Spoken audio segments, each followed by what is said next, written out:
Yeah, good morning, everyone. Good morning, everyone.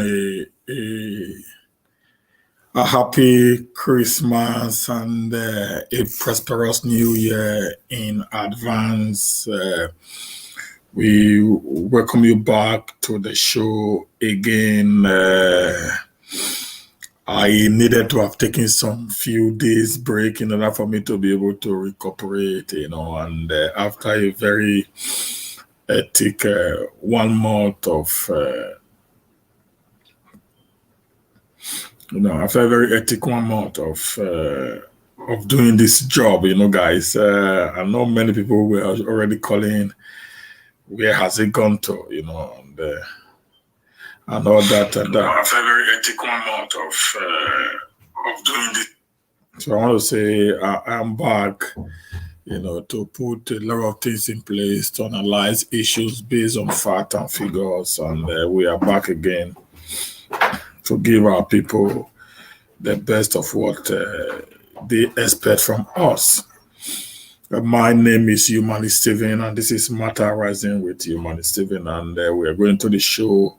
Please, as you're just coming in, you know what we do. Give us some likes. Yeah, give us some likes, and also help us share the videos to different groups so that we can be able to pass our message across to as many people as possible, because this is a message of freedom, and we need this message to be able to get across to our people. Okay, and if this is your first time of following us on this channel, please just subscribe to Niger Wars YouTube TV, and also click on the notification button if so that in case we are live, you can be able to get our notification as fast as possible. Then if you have done that, we also encourages you to follow us on the Matter Rising with Humani Steven, because in the few days from now, that's going to be the page I'm going to be using. Is screen under the information you have there, Matter Rising with Humani Steven, or you can also subscribe to United States and Nigeria. Those are the two pages that is going to be functioning from 1st of January 2021. Okay, guys. The reason is that my private Facebook page is already overboard, and I need to put it, back so I don't get sanctioned by Facebook owners. Okay. It has been a very wonderful Christmas, but we had one or two issues. There were one or two bombings that took place in Nigeria during the Christmas time in Borno State, and that actually, made the Christmas to become a black Christmas. Okay, please, guys, share this video. Let's invite people to the show, and let's do the much we can do to be able to salvage the situation in that country called Nigeria. Okay, guys. Today, like you see, we have a lot of headings, and I'm going to deal with from the news update that we have. The first news update we have today is that Buratai, the chief of army staff, has already given an order of a shoot aside on any IPOB, not IPOB right now, the Eastern Security Network members. And that is quite a little bit dangerous, because that is going to create a very, very bad and disturbing situation in the eastern part of Nigeria. And, when I came up with this very particular program, I said that I was in support of that Eastern Security Network, but the legal aspect of it was not done for the betterment of the people. And I encourage Nnamdi Kanu and the indigenous people of Biafra, the IPOB family, to do the needful by getting across to the state governor, so they can be able to make that very particular security network legal, just like the Amotekun that we have in the West, so that the government of Nigeria will not take advantage of it to now want to get to the people who are on ground in the east and begin to kill our people in the eastern part of Nigeria. I remember I made that very particular statement. Why I was making my broadcast in the first 2 or 3 days of that broadcast. I was emphasizing on the legality aspect of it. Since we are still under one country called Nigeria, no matter what we think, no matter what we say, following the constitution of that country right now will give us a better chance of getting to where we want to get to. So any idea, any attempt to disobey the constitution of that country will not smell so well for us, because the government is going to follow the constitution, and even the international community will not want to succumb to whatever we believe in, because it is against the dictates of every society around the world. And so I think that it is not too late that we should get across. We can have what we call a private bill. A private bill can be sent across to all the states where IPOB is actually functioning, and there are many. There are 1 or 2 persons who are also members of the state House of Assemblies in the 5 eastern states that are also sympathetic to the cause of the IPOB. I know that. And there are also other eminent personalities in the southeastern state that are also sympathetic to the cause of the IPOB members, that they can easily approach, and such a bill can be passed through a private bill to the State House of Assembly in order to reduce the threat and the plan of killing our people, by the federal government. Okay, guys, because every opportunity they have, they want to make use of it so well that at the end of the day, they will say it was their fault. They actually called for it. They did what they did. They did what they did just to allow us come to them. You know what happened during the Kano time, while he was in Nigeria before he escaped from the country. You know how it happened. It was a peaceful demonstration. Nothing was bad about it. But they came with Operation Pattots Dance, and before you know what is happening, Operation Pattots Dance became a massacre on the eastern people. I think one of these journalists who said that over 28,000 persons have died so far since the inception of the IPOB members, and 30,000 people are already fatherless, and 30,000 are in detention. So I think that if we are actually fighting for just cause, we must sometimes also follow the rules that is on ground, the rules of engagement, which is the constitution as of today, to be able to fight clean, not fighting dirty, so people don't take advantage of that loopholes that we are creating in order for them to want to create a very bad idea to say, okay, it is their fault. We actually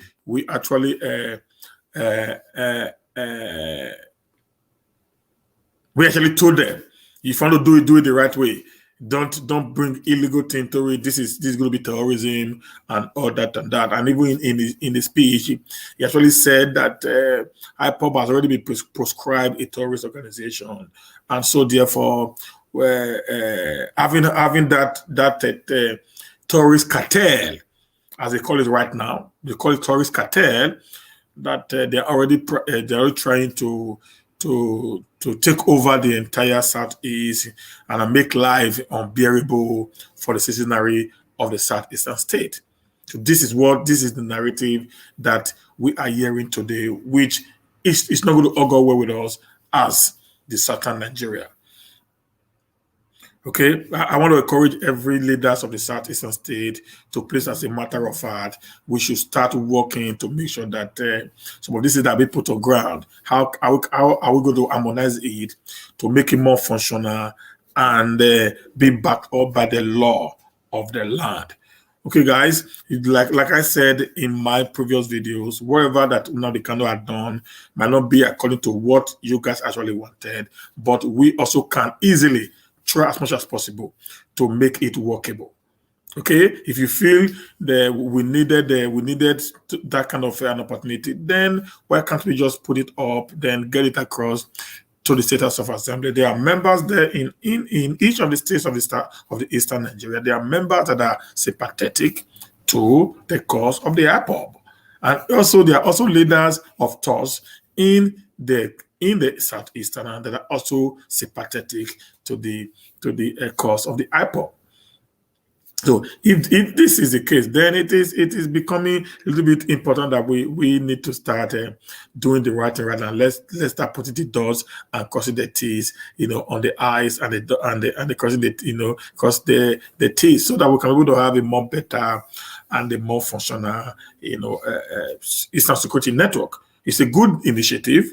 Yeah, many people are supporting. It's a good initiative, but does that initiative actually, follow what will not make them to take advantage of it and start killing our people? That is my worry. Like I said, in the South, there's no South, there's no South, no Southwest. We are united Southern Nigeria. It's a fight that we must continue to uphold, to defend, to make sure that at the end of the day, we can have a better Nigeria where we can go together in one voice and present to our brothers in the North our demands. There was an agreement that was made in 1959 prior to the 1960 Constitution that now gave birth to the First Republic, the independent Constitution of Nigeria. In that Constitution, it was a regional government whereby power resides in the regions, just with ease in the United Kingdom, who were our colonial masters. That was the Constitution. So I think what the Southern Nigeria should be doing right now is to refer the North back to the foundation of the nation called Nigeria. If we must live together in peace, then we must return back to the agreement we made on the day where we decided to live together as a nation, which was the 1959 and 1960 independent constitution. Okay, guys, this is very important right now. You see, but you can't do that until the entire South unite together under one forum, under one force.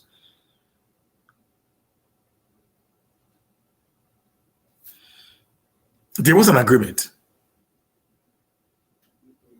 It was the agreement that gave birth to the nation called Nigeria. If the South was not comfortable with the North before 1960, we would have had a country called Nigeria today. If the North was not comfortable with the South before 1960, we wouldn't have had what we call Nigeria today. Guys, don't forget that the British were first our slave masters, then they became our colonial masters, then they became our partners. So it was a process. So at the time they were our partners, the decision making of Nigeria was no more in the hands of the British people. It was not in the hands of the Nigerian people at that time. So that shows that there was a very clear understanding between the northern Nigeria and the South on how the nation Nigeria will be governed. I mean, the South accepted the conditions, the North accepted the conditions. But as of today, The southern Nigeria is crying because they are being heat-treated in the entity called Nigeria today. So if that is the case, then the South Nigeria now knows that something had already gone wrong along the line, which now give rise to the cry, the tears, the pains that is happening today in the nation. So how are we going to rectify that? Is by going to the drawing board again, sitting down, having a very wonderful contribution, discussion, renegotiation, reconsultation, if possible, to return back to the 1960 or the 1963 constitution. Because these two constitutions gave birth or gave rise to power residing in the regions. That automatically makes each region more like an independent state within a bigger nation. The reason why the British did that was because of the multilingual, multi-ethnical nature of the Nigerian state.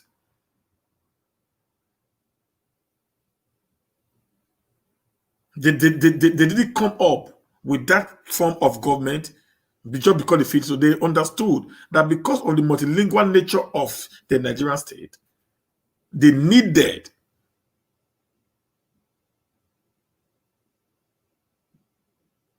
a system that will make everybody inclusive in the day-to-day running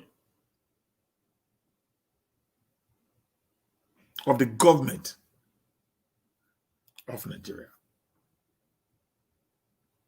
They understood that if we had to present a system, which is the presidential system today, which Olusegun Obasanjo brought to us as a nation in 1979, would destroy the fabrics because of the multilingual system that we have in Nigeria. This is what the Southern Nigerians should be talking about. This is what we should be laying emphasis on if we really want to get out of where we are. Not Nnamdi Kanu or any other person for that matter.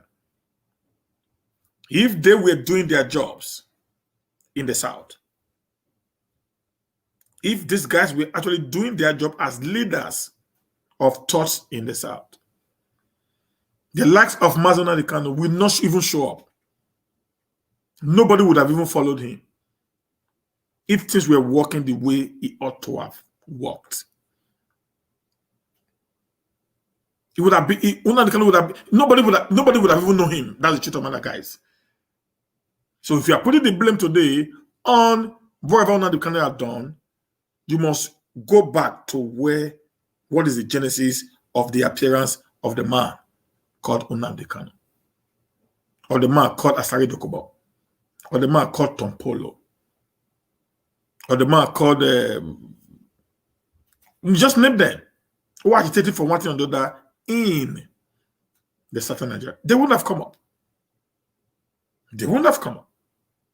The Southern Nigeria was developing so rapidly. The East was developing so rapidly.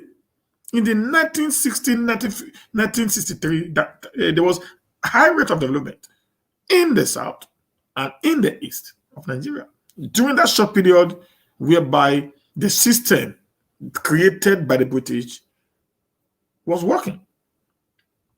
Yeah, we know there were one or two political rumbles, that took place particularly in the Western Nigeria then, between Akintola and Obafemi Awolowo, which was also engineered by the Caliphate, who was also engineered by the Caliphate in order to undermine the powers of Obafemi Awolowo, who was a premier, then in the West. But apart from that, I think the things were actually working so well, so functionally well that everybody was so happy, and we saw great development. The first television station, even before France had its television station, was Nigeria. Was the Western Broadcasting Service, who later became NTA. The NTA today is not the federal government property. It was the Western government property. Okay. The UI today, the University of Ibadan today, it's not the federal government property, it's the Western government property. Yes. This is actually created by these guys, during that period, because of the system that was created that gave them an opportunity. And the East was also going somewhere. The one we call Nadu Azikiwe University today was not the federal government property. It was the state government, the regional government property. They actually built it. So everything you see today was actually being done by the region. The federal government does little or nothing in each of the region. Even the north, the country you see today, we are all built, on that very particular, system that was created by the British until the Nigerian system decided to change it, which is now becoming one of the biggest problems that we are having today as a nation. So, guys, I want the sympathizers of the airport family to actually put up a proposal, a bill on a private bill, and send it to each of the state house of assembly in the East, in order to avert this bloodshed that is about to take place in the East. Okay. So this is just going to be my talk today on that. I'm not going to dwell so much on that today, but this can be done when we all unite together. I see a lot of condemnation here and there. I see a lot of people talking about ourselves. I sometimes I get a little bit worried why when we speak so much of ourselves rather than speaking about the present situation in the country. Okay, you see the Northern, they're always quiet. They say nothing, except few. They always say when there are issues that warranted them to talk. If not, they don't speak. Okay, guys, they speak when issues, there are issues that warrants them to talk. Please, guys, just share this video. Give us some like. If you're on YouTube, share this video, please, guys, because we need, the more share you share, the more it go viral, and the more Facebook also, I've been off for some days now, and Facebook is going to not penalize me per se. So it's like I'm going to start afresh again. So when you share the video, you come in, you press the share button, it makes it go further, and it is easier for people to actually get me while I am online. Because that's really help you can give to us, for us to know what we're doing, and that will help us to be able to do more and more. Okay, so guys, they ordered the Buratai, the chief of army staff already ordered the shooter site on Eastern Security Network members anywhere they are found along the East. So, guys, we all must be careful right now so that we don't get this bloodlet in our land anymore. Okay, guys, let's try to do what is right, try to correct some of these things, and we'll see a very beautiful and more workable, Southern Nigeria. Okay, guys, and ahead of there are also a lot of insecurity situation happening this Saturday, but our leaders speak nothing, and that also most of the time gets me frustrated. Just truly, it gets me frustrated. The reason why it gets me frustrated is this: killing has become like nothing is happening. Killings have become like nothing is happening. And that is not actually working with us anymore. It's not working with me anymore. It's like it does not really matter anymore. No, please, guys. Let our leaders, let them start speaking up. When issues comes up like this, they should be able to say something about what is happening. This guy, this Bishop Kuka, Matthew Kuka, I respect him so much. He's one of the elites. He's one of the elites. This guy actually lives in Sokoto State, the seat of the caliphate. That's where his church is. And he speaks to power at every point in time. At every point in time. You are a pastor, you are a bishop, you must always speak out when the need arises. You don't keep quiet. On Christmas Day, a church was burned in Borno State. About 7 or 8 persons were killed. It must not be your church before you speak out. Sometimes our pastors makes us to be a little bit worried. The kind of Christianity that we practice in Nigeria today. We must start speaking out. People are dying. They are murdering our people by the day. The insecurity in the nation is getting more higher and higher by the day. We need people to speak up. You don't keep quiet in the face of injustice. It is becoming unbearable. It's becoming unacceptable to many Nigerians, particularly the young generations of our time. We don't have the voice. You guys do. You can't keep quiet in the face of killings, in the face of destruction of life and property. You can't keep quiet. You must speak up. Let the government be aware that you guys are not happy with what is happening. It's not about prayers. You pray, but action also works. Faith without work is dead. That's what the Bible says. You pray, and your prayer is not like it looks as if it's not working. Then you put in some actions. What kind of actions? You speak to the people in power. Don't keep quiet. The debt is becoming too much in Nigeria. It is becoming too much for real. The kidnapping is becoming unbearable. Is it because our bishops or our imams? Is it because our bishop or our imams now they go around with security policemen? Is it because they are well guarded? Is that why they keep quiet? Why their people are being murdered? Why their people are being killed? Is that the reason? Some of us need to know. Speak to power. Do not keep quiet in the face of injustice. The cost of living is flying like a rocket. Nobody says anything.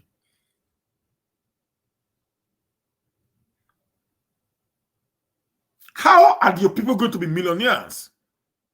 Based on the prophetic utterances that you give to them on every Sunday service. I'm a pastor, like most of you know, but I must tell the truth right now. How are people going to live a well-deserved lives when the cost of living is skyrocketing?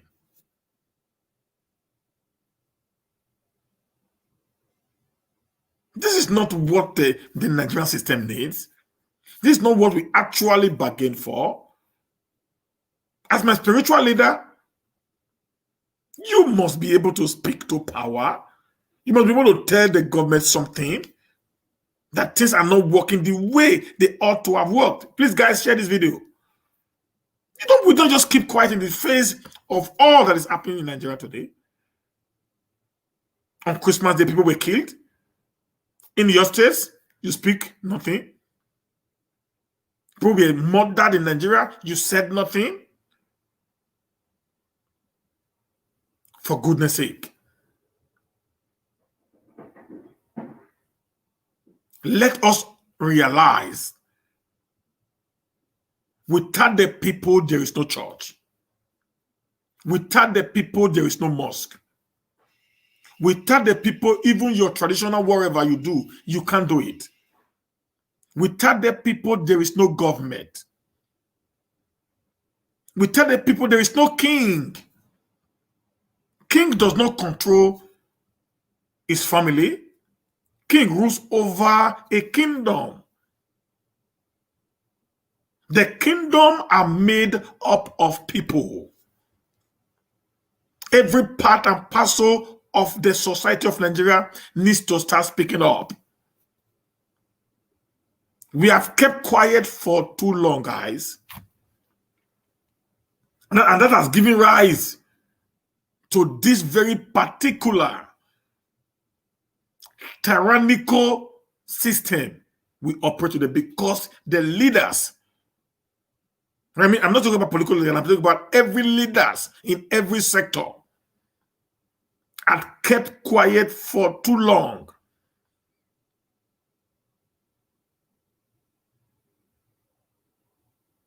If you're afraid to die, you're already dead. Get it? If you're afraid to die, you are already a dead person. Any man that fears to die is already dead, because fear is the first death in life. You know, Bishop Coker always speaks to power. I'm going to give you the news on Bishop Coker today. Then we'll continue from there. I might take some time today because I've been off for the past 3 days. So I need to, to catch up with you guys on what has actually happened, all this while. Okay, guys. The Bishop of the Catholic Diocese of Sokoto, Bishop Matthew Coker, has said that President Buhari's government holds Nigeria an explanation over the killing of innocent people in the country. This is what we are talking about. Somebody should speak to him. In his Christmas message titled "A Nation in Search of Vindication," Bishop Coker said Nigeria appeared to be heading for the darkness under his administration. The government holds the nation an explanation as to where it is headed, as we seem to journey into darkness, he said. The spilling of this blood must be related to a more sinister plot that is beyond our comprehension. A more sinister plot that is beyond our comprehension. You can keep quiet when you know what is happening. It's not functioning. On a Christmas day, a church was bombed and Christians were murdered. The Christian body kept quiet. Khan has become a toothless bulldog.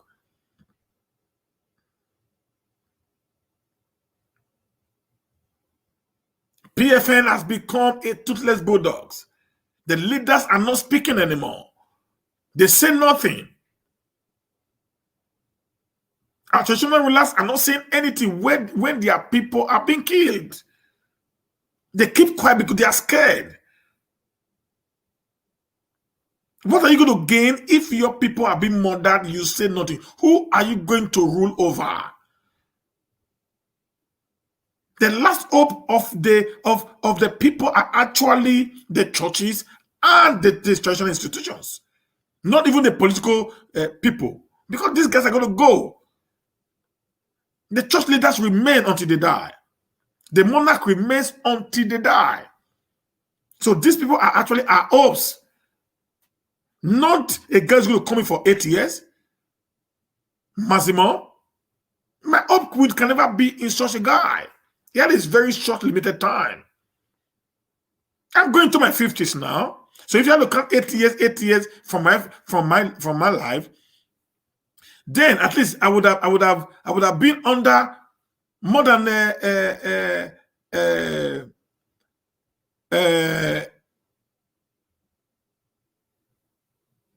6 or 7. I would have been going to 6 now or 7 presidents if it has been like that. So you see that. But in the Benin Kingdom today, I've been able to serve 3 kings. Okay, guys, you see that now. In my church today, I think Margaret Dawson is the second. So you see, these guys, they stay in power for a very long time. So their voice will be more respected by the people than the voices of the politicians. Okay?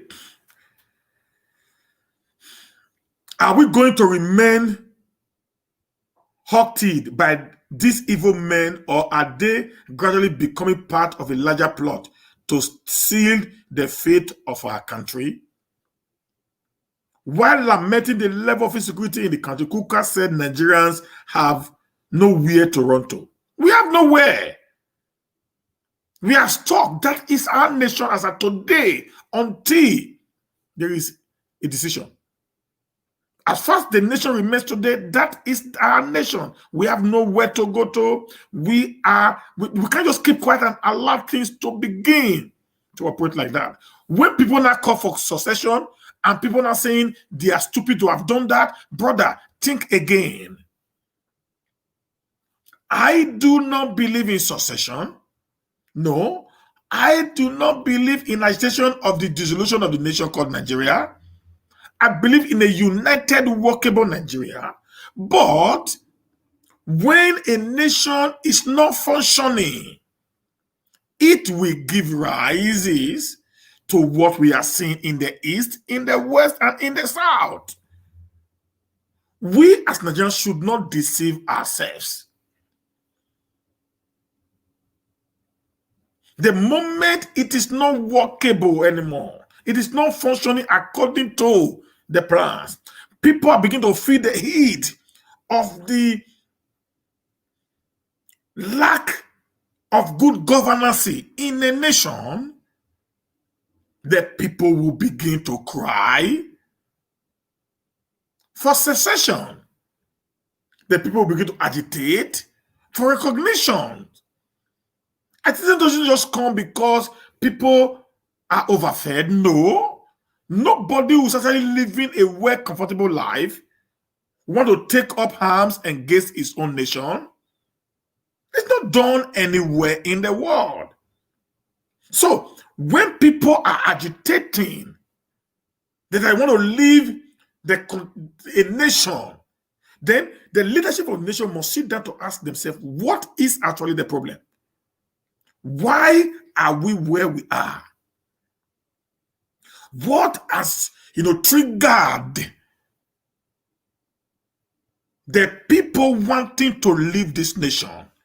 It is not to kill them, guys. This is where the African leaders make a lot of mistakes. They think that killing these people will actually solve the problem. It won't solve the problem. Rather, it will make them to be more resolute in their decision to leave.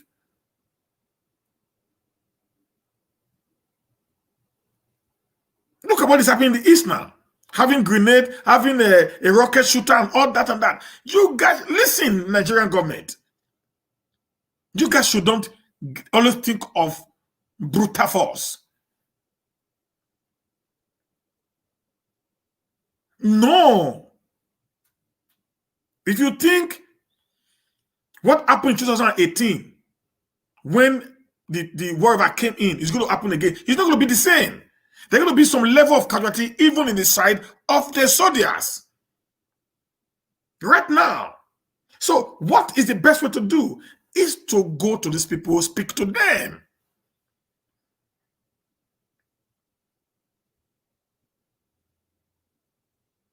So according to him, the country's inability to feed itself, see what I've just said now? The country's inability to feed itself is one of the most dangerous signs of state failure and a trigger to violence. This is what I just said right now. I've been saying this all along. Because I don't have a voice, I'm not one of the celebrated celebrities in Nigeria. People do not listen to my submissions. How do you expect people who have no hope for the future to keep quiet, knowing fully well that they have what it takes to live a very well, comfortable life. How? Please, guys, just press the share button as you're coming in. Give us some like, because we have a lot of people here right now. You know, please, guys, at least we can be able to move forward with this. You know, private Facebook 50, Matter Rising with 4, Nigeria was 32. We can just share and we can bring in more people into the show. An hungry man is an angry man. An hungry man can easily be bought over. Do you know why insurgency is rampant in the north? It is because of poverty. That's the reason why. And the same thing is about to come up in the south right now. As you make the entire nation ungovernable. Let me advise Buratai. Do not overstress your already limited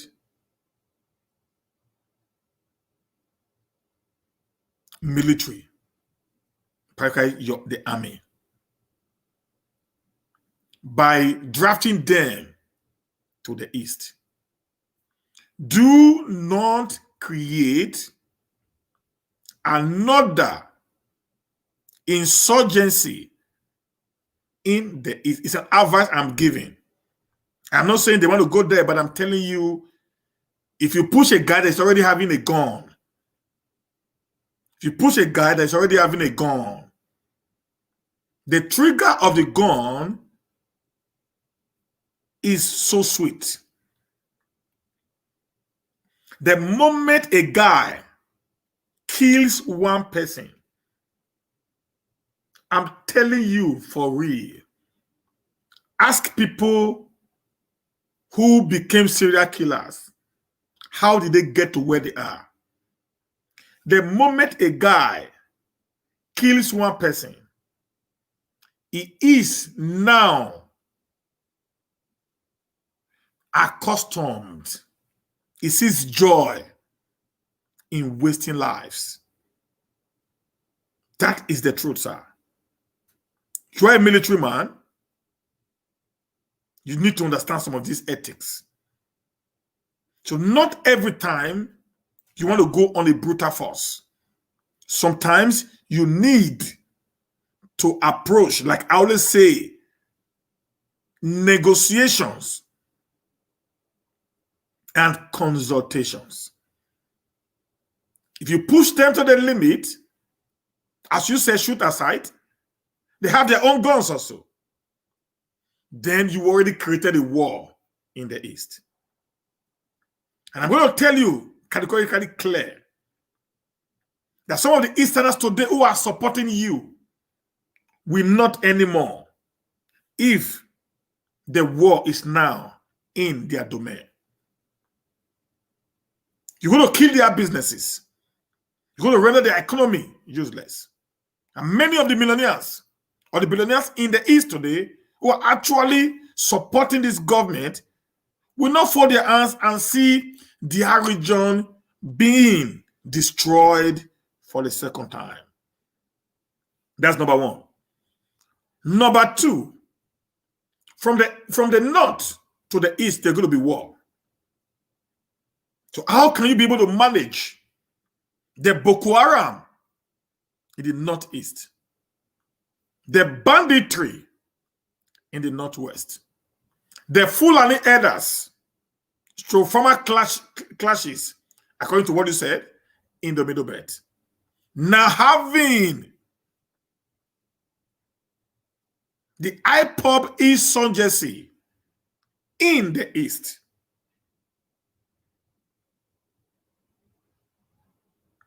That shows we are heading for a destructive doom as a nation. So the entire country is going to be set ablaze. The entire nation is going to be set ablaze. So my advice is apply professional mechanism to deal with issues of this. If you go kill them, it means their agitation is actually correct. Meitiela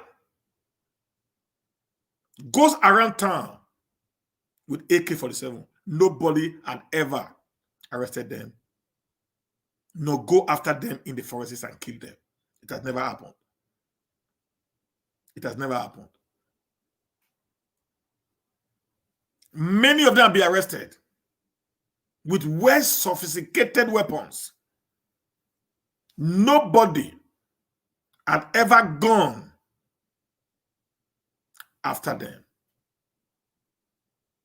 I want to use the same approach you use on the Meitiela.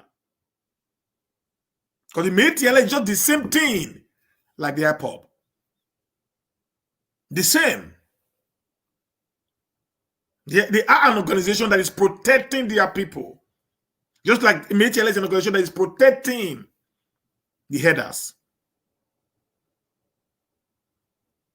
But to the best of my knowledge, except there are news I don't get, and IPOB have never actually taken a gun against anybody. They've not killed, going around killing people just the way the elders are doing. Meitiela can come out and speak. Why IPOB can't?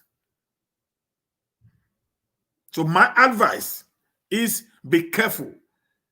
The uprising of IPOB is as a result of hunger, failed government, or a failed state that is triggering this violence that is happening around the Nigerian state. Okay, guys. Thank you, guys. Please just continue sharing that we are moving up. I love what I'm seeing. It gives me joy to talk more.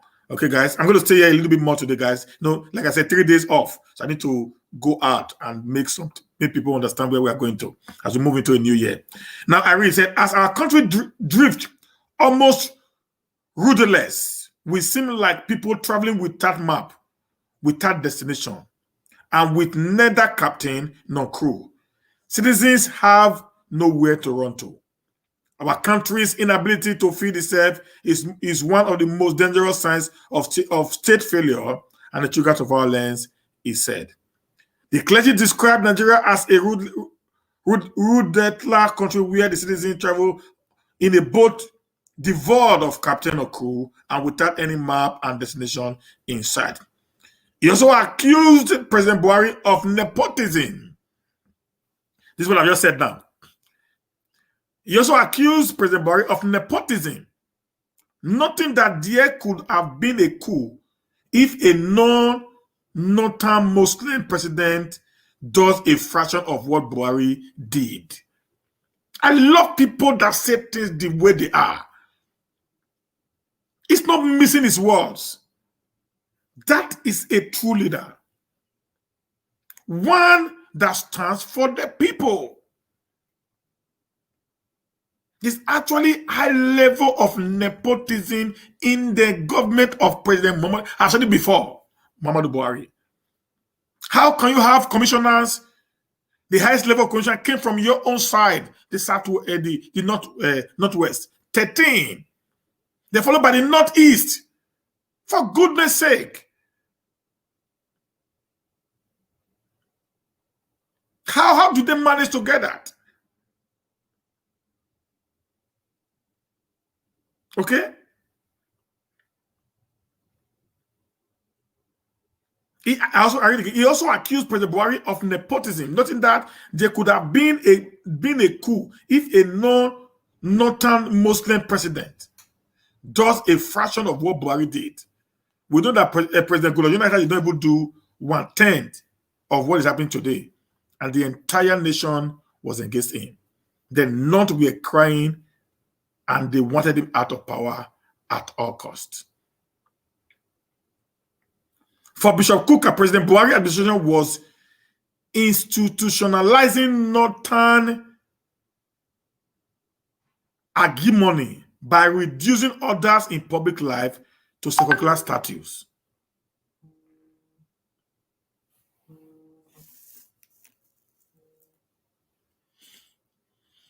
Okay? By reducing others in public life to second-class status. Will must tell him the what is. That's what he's doing. This is what I've been saying. Why will IPOB? Why we cannot become a god to IPOB members? Why? Tell me why. He has a reason to tell his people. He has something to tell to the people. Why would they not worship him? When the man that is actually in power is so nepotic in nature. Why would the Southeast not fight for their own country? When these people have been taken to become slaves, we must tell ourselves the truth, sirs. Why would the South not begin to agitate the situation we are seeing all over the South today? Because the Southerners have been turned into a second-class citizen in their own nation. Every head of parastatals today is being controlled by the Northern Muslims at the detriment of the Southern Nigeria. And the reason this is workable for Buhari, it is because of the division in the South. We are so divided along whatsoever lines that is giving him that loophole to continually trample on the Southern Nigeria. President Buhari deliberately sacrificed the dream of those who voted him to what seemed like a program to stratify and institutionalize northern hegemony. He has pursued this self-defeating and alienating policy at the expense of greater national cohesion. Okay? Every honest Nigerian knows that there is no way any non-Muslim president could have done a fraction of what President Buhari had done by his nepotism and gotten away with it, he added. Bishop Kuka, however, said Nigerians not to give up. Asked Nigerians not to give up despite the pain, sorrow, and uncertainty in the land, calling for prayers to save the nation. Yet, we stand firm with the unshaken belief that no matter the temptations, the world has known worse times. This may be the worst of times, but for men and for women of faith, they could be the best of times. We must stand firm and resolute because our Redeemer liveth.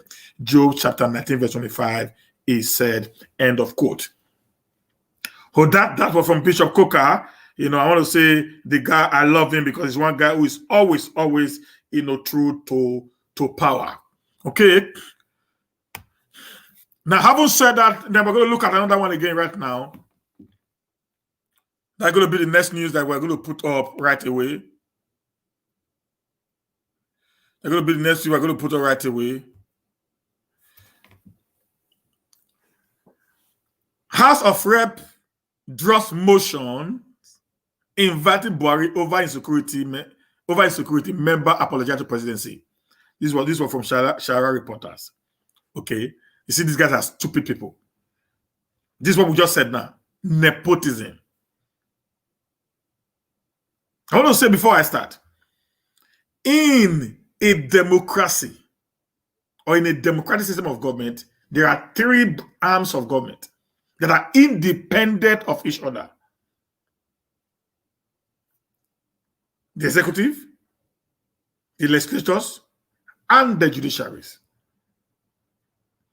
The legislature actually makes the law. The executive implements the law. And the judiciary interprets the law when there is any form of issues. So these people does not have anything in common. They do not have anything in common. So I do not know the reason why the legislative arm of government will have to apologize to the presidency for inviting the president, which is their constitutional right, to come before the floor of the House and give a vivid explanation on the current insecurity situation in the country.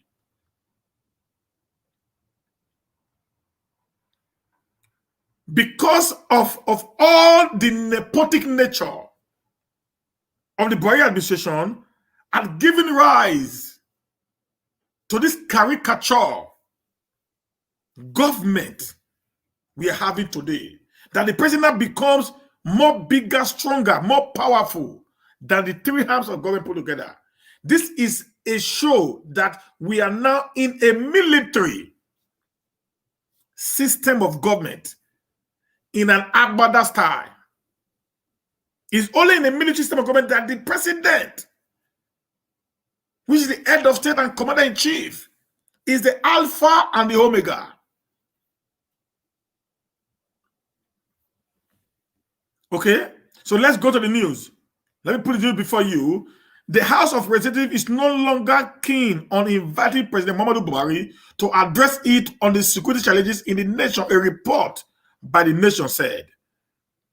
On December 1st, the House passed a resolution summoning the president following the killing of more than 70 farmers in Borno State. The farmers that were killed now have become an history, guys. Nobody cares anymore. Why will the IPOB not agitate? Why will Akintoye not agitate for the Duduwa Republic? Why will the Niger Delta not agitate for the Niger Delta Republic? When one man is not bigger, they are now operating Nigeria as a caliphate, where Buhari now become the sheikh. That's the truth of the matter there, guys. It's not like that you don't have the right, no, you don't have the power to summon him, whereas he was actually elected as a president. It's not a monarchy. It does not have any traditional power. But look at it. The motion was moved by Santomi Ahmad, lawmaker representing Jere Federal Constituency and 9 others from Borno, who had insisted that Buhari should be addressed, should to address the lower legislative chamber of the National Assembly on the government effort to address insecurity in the country. Thereafter, Femi Bajamila, Speaker of the House, on December 2nd, said the president had agreed to address the lawmakers. But Abubakar Malami, Attorney General of the Federation, had argued that the National Assembly had no constitutional power to summon the president, but the nation. Why will people of sense hear this and they will not want to react? Can anybody tell me? Why will people of sense hear this and they will not want to react? Quoting a source in the House as saying the invitation had assumed an ethnic and political dimension. The newspaper says some of the lawmakers behind the motion to invite Buhari had apologized to the presidency. What a shame. What a shame. The House said the House of Representatives has foreclosed or dropped any immediate or future plans. Hear this now. Any immediate or future plans to invite President Muhammadu Buhari over insecurity in the country because a harmless motion had become political. The source was quoted to have said, I can tell you that we will no longer revisit the invitation, but we will be interacting with service chiefs and other ministers in charge of the nation's security. What a failed people. Let me tell you guys, if you don't know your job, the security chiefs are not the commander-in-chief. They are working for the commander-in-chief that we elected. Let me shock you a little bit. All the House of Rep has aides. They have aides. Okay? The security chiefs are like aides to the president. They carry out the presidency instructions. So when the president gives them an order, they carry out the president instructions. So whatsoever you see them do is as a result of the instruction given to them by the presidency. Or by the president, not the presidency, by the president. So you summary them, there is a level, there is a limit to what they can tell you. And if they tell you A, the president might tell them B, and they will continue with the B of the president, not the A that you told them to do. So that is why the person you need to summon is the one that is their commandant, which is the president of the Federal Republic of Nigeria. So that when you speak to him, he will go back and speak to his people what you have said. You know the problem right now? The entire South are dancing coup in the National Assembly. They are only interested in the financial gains they're going to get. They don't give a hoot about anything. So that they will tell even the Saudis gone on said, even the Saudis is even more safer than any part of the country. But people are being killed in your state. And these killers are pointed towards these people, the Fulani Herders. What have you done? No. In the Senate, they say nothing. In the House of Rep, they say nothing. They keep quiet. All they want is get their money and return back home. Omo Agege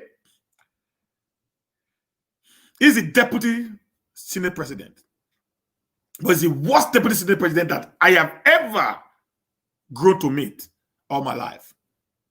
He's after his pocket, doesn't care about his people, doesn't care about his region, doesn't care about anything. He's just caring about his office as the deputy Senate president.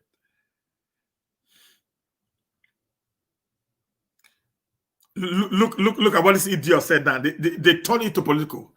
The opposition people, Democratic Party, PDP, and its lawmakers capitalized on the motion to cast aspiration on the administration of President Muhammadu Buhari. What we never intend for became the issue.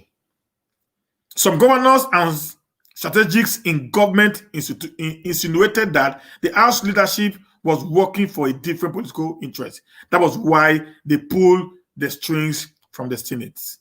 At a point, the roll over the invitation was turned into a South-North divide, if not for the political dexterity of the House leadership. We also got intelligence that some of those lawmakers who sponsored the motion because of Borno rice farmers went through the back door to the presidency to apologize over the insistence that the president must appear before the National Assembly. End of quote. You see what they are. You invited him, they killed your people in your own state. 70. Listen, I pray that these people, these leaders, the way COVID-19 is killing them, I pray that God should also allow this bandit, these kidnappers, or this Boko Haram to get across to them. I pray that their family should be a victim. I pray that their wives and children should be a victim of what an average Nigerian is passing through on the street of the nation called Nigeria. Maybe with that, their senses will come to life. They will not understand how things are being done. I hope and I pray that the God of justice will visit these people one day with the same approach that they have put on an average Nigerian. I pray that one day their cup will get filled up to the point that they will not drink in the same cup that they are giving to every Nigerian. And if anyone will hate me for these prayers, then you know such a one is the enemy of the nation. If any Satan leader will hate me, will not say amen to this prayer that I've just prayed now, that means they intentionally want to continuously to keep us poor for their own benefit and gain. If they feel, if President Muhammadu Buhari feels that what he's doing to us today is the right thing, I pray that the way he had ruled Nigeria, may God rule his family like that. They must say amen. If Buratai and all the service chiefs in the country today believes that the way they are ruling Nigeria is the right way, I pray, may God rule their lives the way they are ruling Nigeria today. That you say amen. If all the governors in Nigeria today believes that they are ruling Nigeria the right way, I pray may the Almighty God rule their lives the way they are ruling the lives of Nigeria today. That you say amen. If the Senate believes that the way they are ruling Nigeria today is the best way, I pray may God Almighty in heaven, in his infinite mercy, may he rule them the way they are ruling Nigeria today. Did you say amen? I pray if the House of Rep believes that the way they are ruling Nigeria today is the right way, I pray that God in heaven, may he rule them and their family the way they are ruling Nigeria today. They should say amen. If the State House of Assemblies, the ministers, and everyone that is in government today believe that they are ruling Nigeria in the best way that it should be run, I pray that may God Almighty rule them the way they are ruling Nigeria today. They should say amen. I pray for every traditional rulers, every religious leaders in Nigeria today. If the way that they are ruling Nigeria today is the right way, that they think that they are doing their best, I pray that God in heaven should rule them and their household and their family with the way and manner they are ruling Nigeria today. I want you to say amen.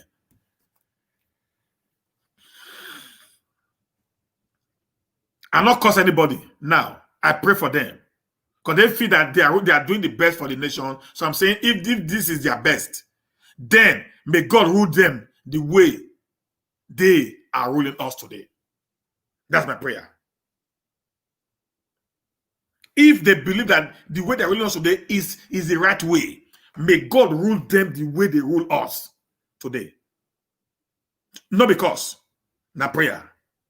And if you don't say amen to it, that shows you are part of the problem. If you believe the way and manner you are ruling us today is the way that we were supposed to be ruled, may God rule your family like that.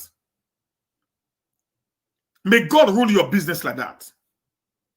May God rule your marriage like that. May God turn everything that you have to be the way you are ruling Nigeria. If you believe that's the best you can do, may God also make that to be your best. If you don't say amen to these prayers, una not go die where. If you don't say amen, every leader, Femi Adesina, I pray for you, sir, today. You said Buhari has done best. He has done the best in everything. That Nigeria is becoming safer than it has ever been since 1960.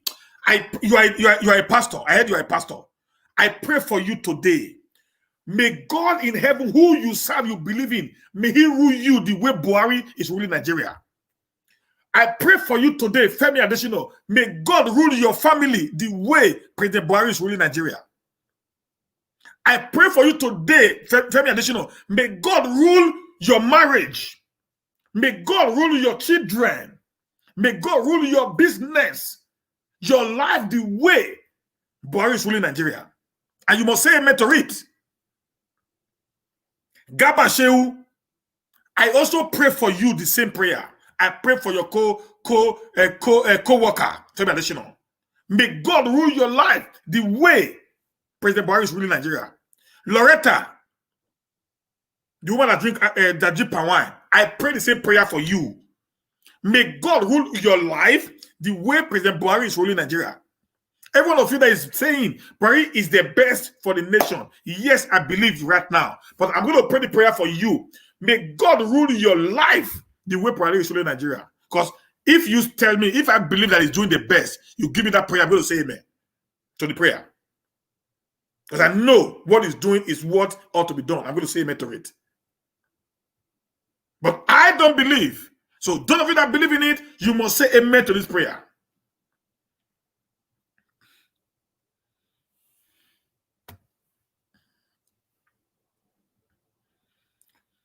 Oshomole plotted to subvert wills of Edo people, overturn Obaseki victory through backdoor judicial arrangement, Shaibu alleged. Edo State Deputy Governor, Right Honorable Comrade Philip Shaibu, had accused former National Chairman of the All Progressive Congress APC, Comrade Adams Oshomole, of planning to overturn the victory of Governor Obaseki at the September 2020 gubernatorial election through the judiciary, just like what transpired in Imo State.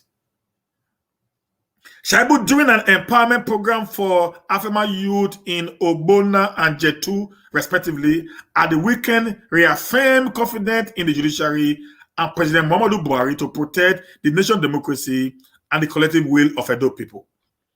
According to the Deputy Governor, Comrade Oshomole, at a public function at his Iyamo residence during the Christmas, the Yuletide declared he was instrumental to the Supreme Court victory of Governor Hope Uzodinma of Imo State and will do the same to upturn the popular victory of Obaseki in Edo State. I want to say this now.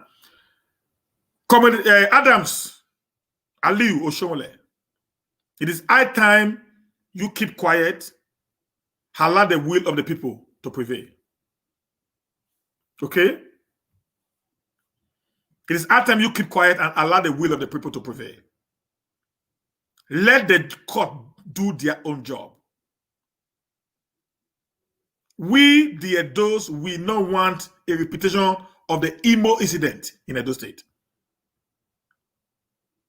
Okay, guys? So it is better right now you don't put the Edo into another political crisis. We have had enough of war all over the state or all over the federation.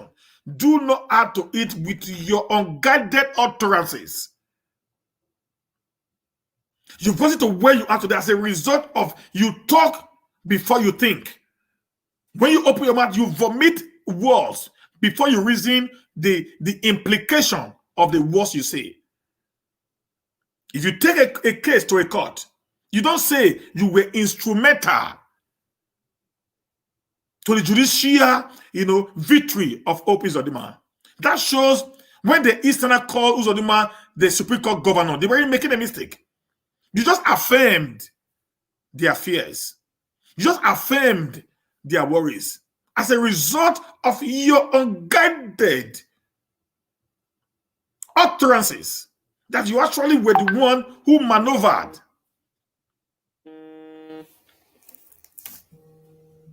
Who maneuvered the victory at the Supreme Court. How can you say you were instrumental to the victory? What the heck of instrument? What the heck is that? Are you not the judges? See, what we said, Nigeria is a failed state. It's already a collapsed state. Nepotism is smelling everywhere. Government is now working not based on fact. They're not working based on people's ideas. You can buy judgment right now. And that's the state we find ourselves today. And we have people who call themselves leaders that are actually devils.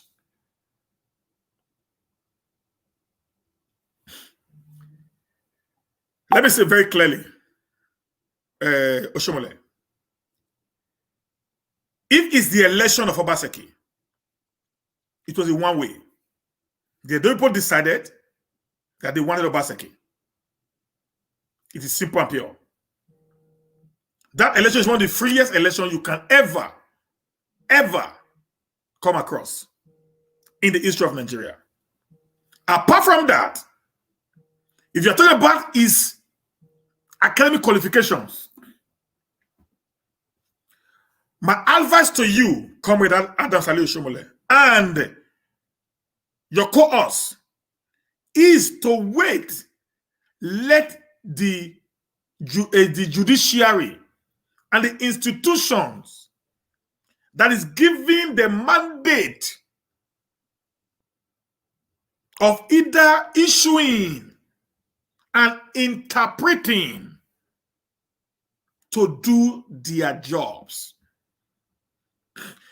Guys, you see why I have not spoken on the case of Obaseki all through the case. Many people have said, oh, Stephen has already left Obaseki alone. No, because when it comes to issues that I know is not political, it is not institutions taking firm stands, then I don't need to speak on it. I wait for these things to be done. Let us stop, politicizing the judiciary. If you feel, based on your own interpretation, that Obaseki did not actually went to school, let the court be the judge. Let the court make their decisions. You cannot be instrumental to lies and turn it to truth. It might happen in Imo State. It will not happen in Edo. Except Obaseki actually does not have a certificate. And if he does not, then let the court make the decision. Let the institutions that actually awarded him the results comes out and say, this result is not actually from us. Cure ED. So you're going about trying to instigate the people against a government that is duly, constitutionally elected. It's an act of treason and a saboteur to the decisions of the good people of Edo State.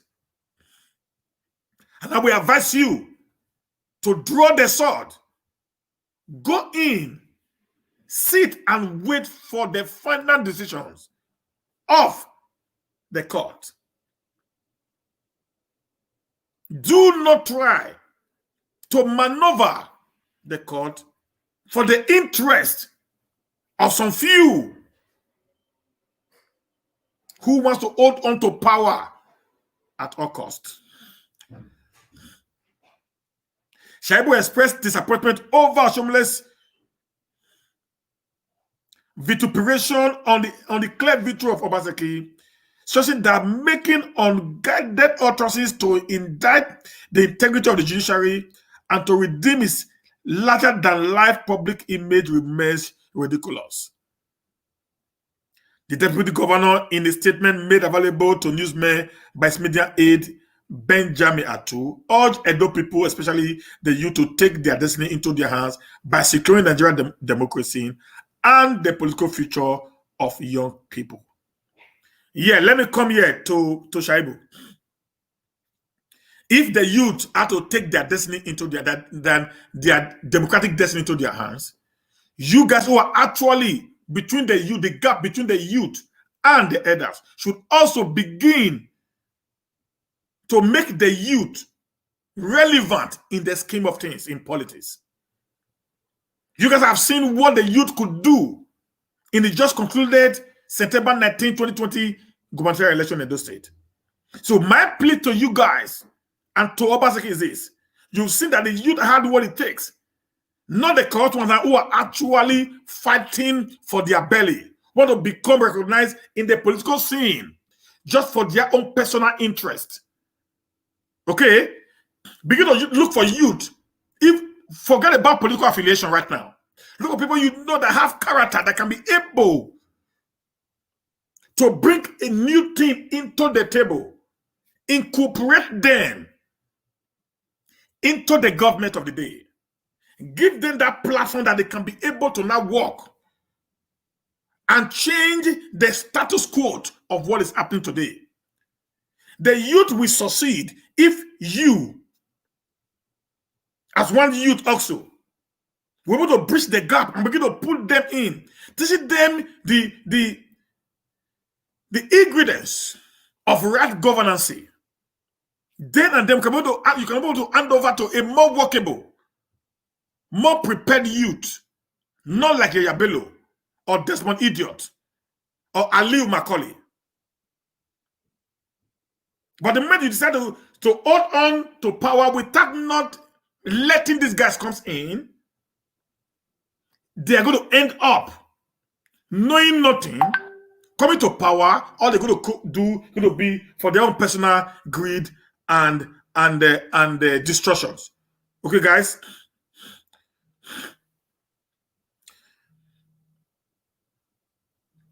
He further charged the youth to desist from making themselves available as instruments of destruction, but rather add value to their lives, reassuring that the Edo State government is committed to assisting and collaborating with young people in the state to make Edo State great again. According to the deputy governor, the Nigerian judiciary is known to be among the best in the world. Therefore, Oshomole utterances is a mere crying of a beaten baby, and it must be made aware that Edo is not Imo State.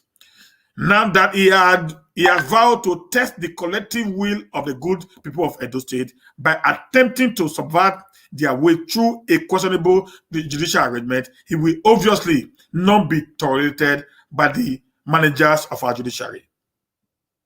He added the victory of Governor Obaseki is a victory for Nigerian democracy, and it was the first election in Nigeria where all political parties came together to vote one candidate for the overall development of the state. Oshomole desirability to create tension, to destabilize the state and make it ungovernable should be resisted by the good people of Edo State. End of quote. Please, guys, give me 1 minute.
Yeah, sorry, guys. So Oshomole, please, that is not workable for now. Just leave that one. We don't need that. We don't need all those problems in Edo State right now. Okay, let's go over to the next news, guys. Yeah, this is a news that I actually loved to read. All right, this is going to be a nice one, guys. Please share this video, share this video, share this video. Let's go on. Let it go viral. Let it go viral. Let it go viral. Let it go viral, guys. Let it go viral, guys. Okay. Okay. So we must win. We must win. We must win. We must win. We must win. We must win. Okay. February 13th, 1976 coup. If Dimka had succeeded in killing OBJ, IBB, T.Y. Danjuma, even Buhari, Nigeria would have been better than Canada by now. Rest in peace, Dimka. This from Daily Parrots. February 13th, 1976 coup. if Dimka associated in killing OBJ, IBB, Tiwa Jaduma, and others, Nigeria would have been better than Canada by now. Okay, I'm going to read this. It's going to be interesting for you guys. Like I said, I'm here today to give you a dose. For 3 days, not coming up, you're going to get a dose from the stable of Matter arising with Humanist TV. And if this is your first time of watching of following me, please subscribe to my YouTube channel, Nigeria Was YouTube, and also follow me on Matter Arising with Humanist TV or the United States of Nigeria, Facebook, page. Please follow me there. It's scrolling under the screen there. Follow me, and you'll get update of very authentic, well-structured news. I don't bring fake news. I don't do saga. I don't do gossip. I talk facts. I talk figures. Okay, guys, that's what I do for a living. I talk facts and figures. And these things are there. You can go get them out and you get them rare. Okay, this is the only platform you can get this the way it is. It is raw. It is not. I don't mimic words. It is the way it ought to be, guys. Okay, so that's why just follow me every day, every morning. You're going to get this all through the year 2021 by God's grace. Okay, then I'm going to give you the news. Lieutenant Colonel Buka Dimka of the Nigerian Army Physical Training Corps stepped out of his official residence on McPherson Road, Ikoyi, in the early hour of February 13th, 1976, and he had one agenda in mind: the killing of the then head of state, General Murtala Mohammed. Okay, I like taking you people back. I love history.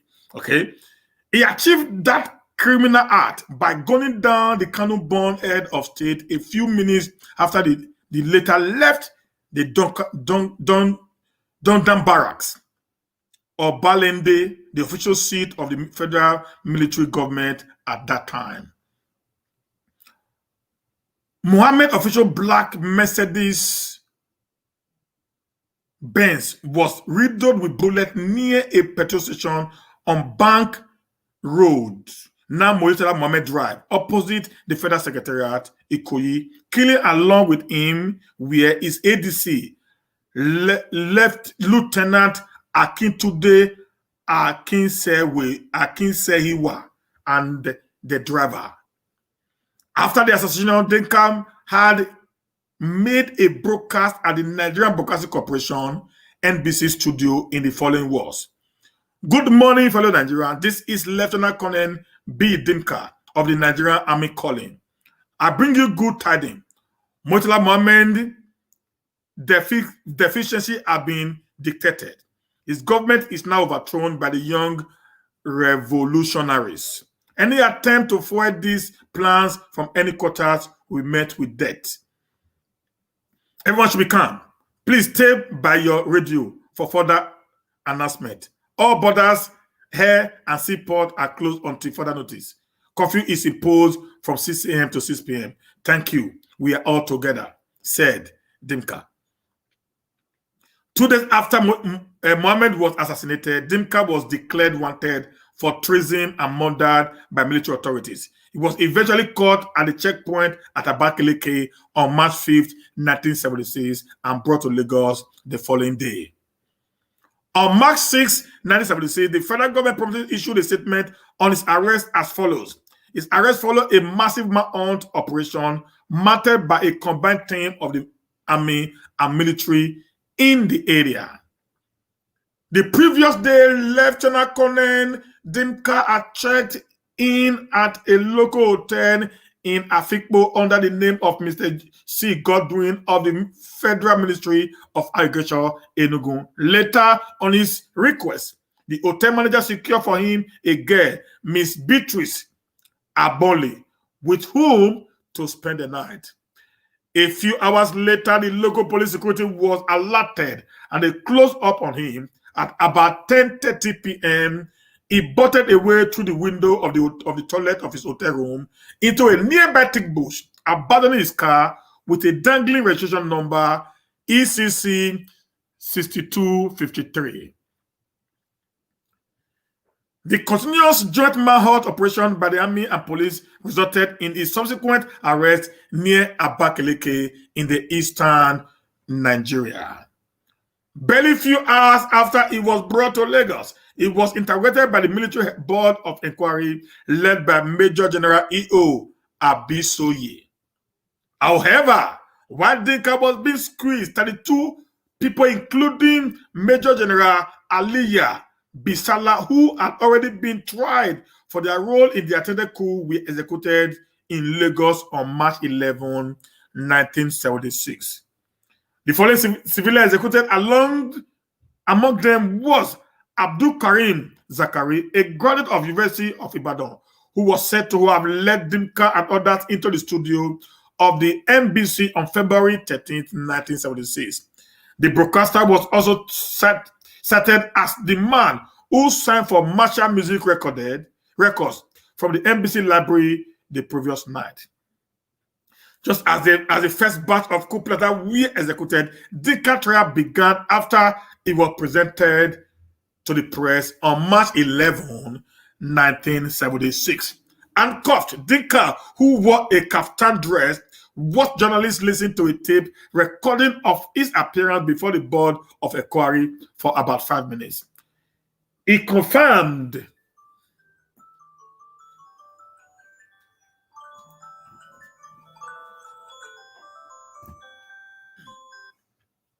sorry guys. He affirmed that the statement was not made under duress. According to the Daily Times publication, 13 years of military rule, 1966 to 1979, the alert of Dimka confession statement included, frankly speaking, I should say the beginning of the coup was around this year, 1976.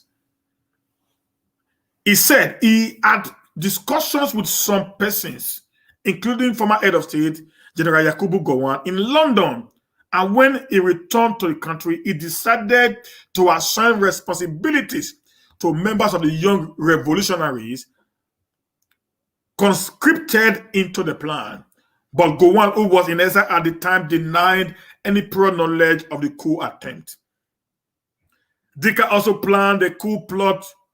Dimka also claimed that the coup plot was hatched by young officers who resolved not to involve any lieutenant colonel and above except himself in the bid to affect a change of government.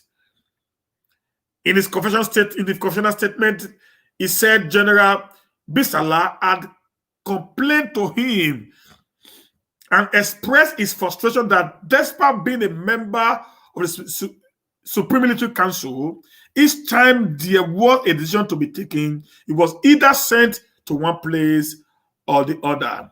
Dimka said, Bisala told me that whatever will happen, he wants us to go ahead and work out the details. Explaining how responsibilities were distributed, the leader of the coup plotter said, when I met Major Rambo, he said that he had finally distributed responsibility. Major Rambo was for target 1, head of state. Lieutenant Dauda was for target 2, Lieutenant General Basenjo. Lawrence Gaba was for target 3, Lieutenant General Danjuma. Major Gagara was for Ilorin Sokoto, just at nobody. The main center of operation were Kaduna, Ibadan, Benin, where there are radio stations. He also listed the targets of attack, that is, those to be eliminated as the head of state, the 4 GOCs, Colonel Babangida, Colonel Bajowa, Colonel Mohammed of Sokoto, Colonel Ibrahim Taiwo of Kwara, Colonel Abdullahi of Jos, and Colonel Jemi Bewon of Ibadan. Dimka also confessed before the military board of inquiry how Zakari showed him the NBC broadcasting stations on the February 12th, a day before the coup attempt. On how the ex-head of state was killed, he said, I stood at Just Street with Major Rabo to wait until such a time when the head of the state car was coming out. There one Captain Malaki, who was to give the warning order. Captain Malaki was to be on the watch to signal Rabo and Lieutenant Williams, on the approach of the vehicle. So I came up and I was at the petrol station waiting. I was behind while we were talking when the commander-in-chief car passed. In fact, I did not even see it until when Malaki said the car has passed. So we rushed in and they followed, and the car was headed somewhere just opposite the petrol station. Lieutenant Sari was approaching the car when we stopped, and Major Rabo rushed to him. Then the firing started. Dimka confessed that after the head of state was assassinated, he went to the NBC and made his broker that the young revolutionaries are taking over the government. At the time of his trial, coup leader and a member of others were found guilty of treason and murder. Their death sentence were confirmed by the Supreme Military Council. Dimka and 7 others were eventually executed by firing squad at Kirikiri prisons on May 15, 1976. For their part in the aborted coup.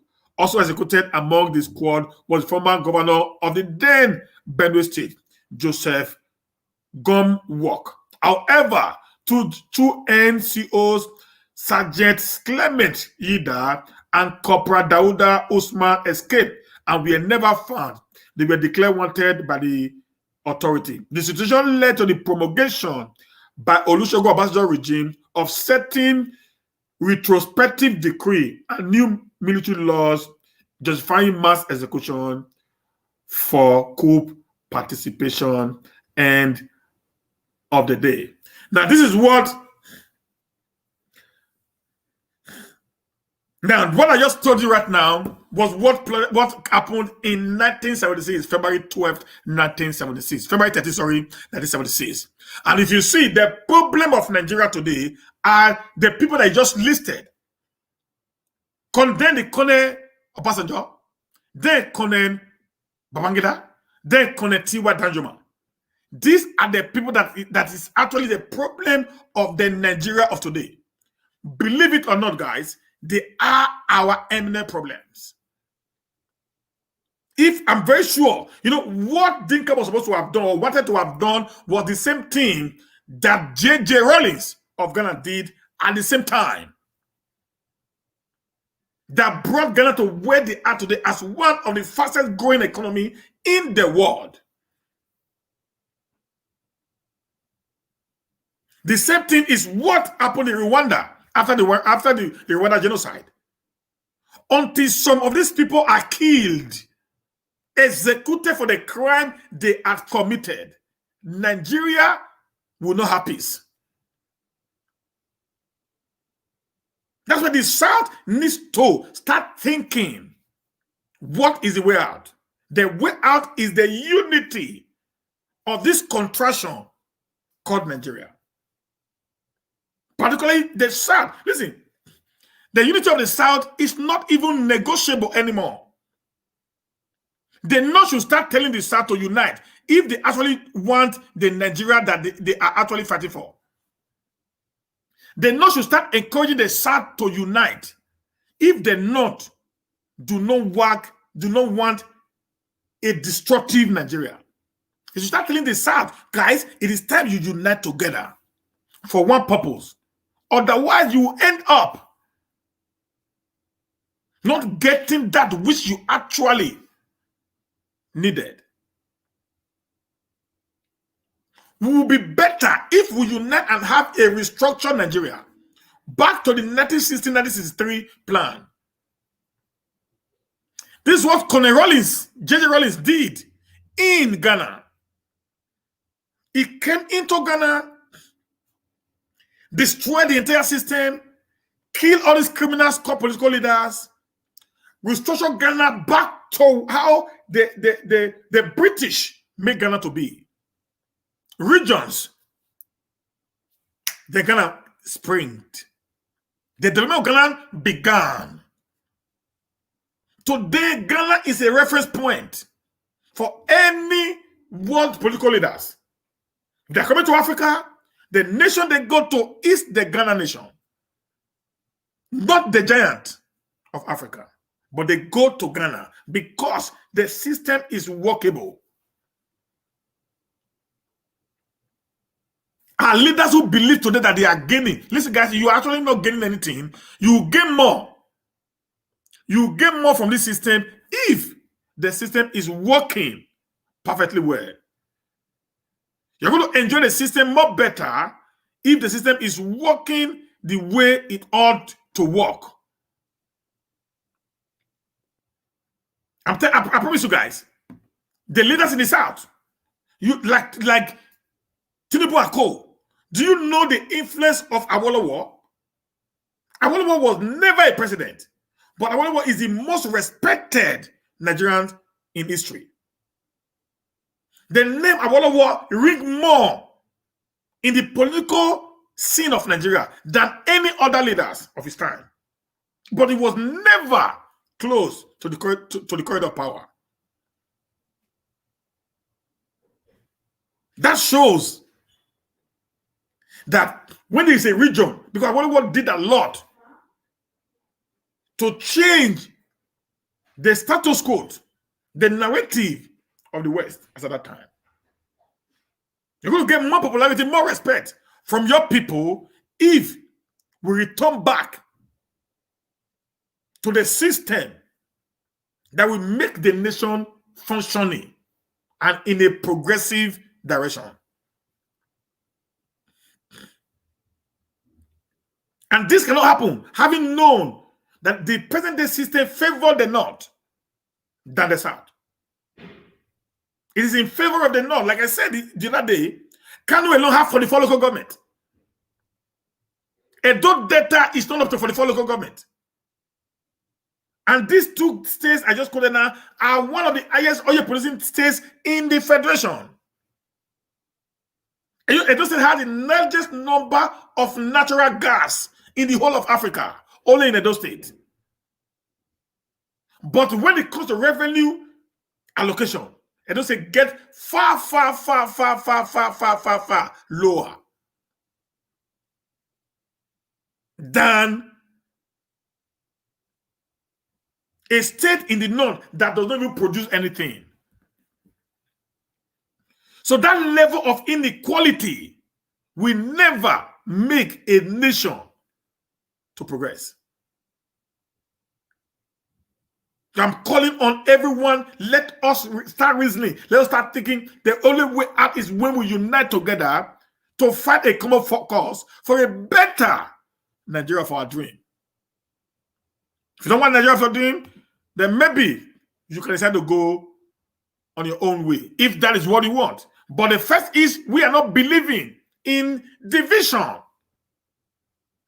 I tell you guys, if we unite and things work well, Nigeria will be more better united. Because your product in the north can be sold to the south. Your product in the south can be sold to the north. So the money will be circulating within the nation. The wealth we amassed. Not like what we have today.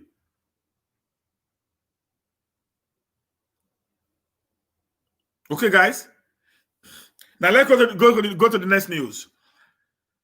This from Sahara Reporters also. Suspended Fulani Herdsmen killed 3 farmers in Oyo.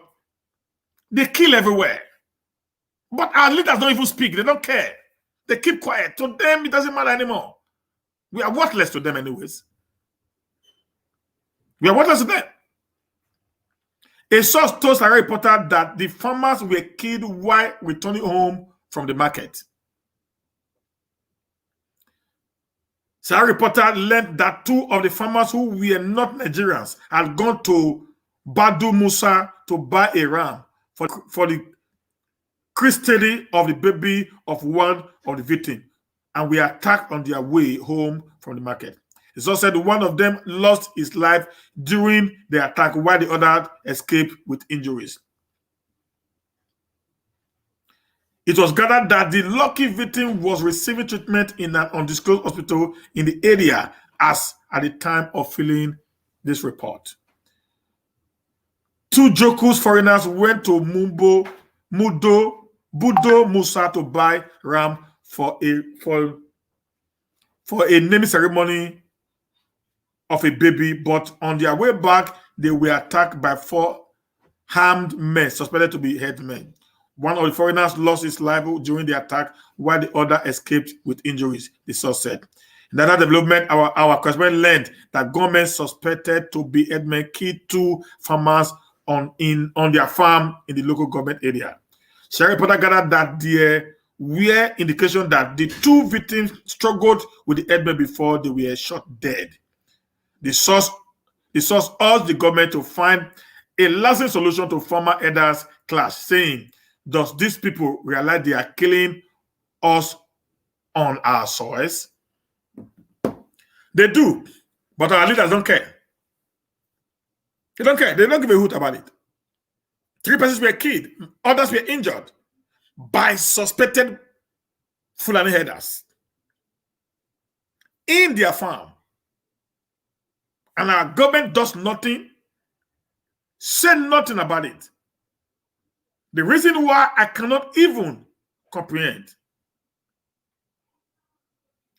I cannot even comprehend.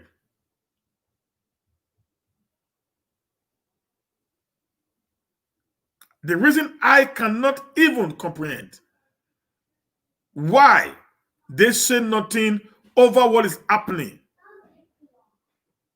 to the Nigerian people. They were killed in Oyo, and this is Sheyi Makande's state. I expected my governor, because my governor, I love him so much, to have spoken about this. You don't keep quiet and your people are being murdered every now and then. You don't keep quiet. You must react. You must say something. Okay?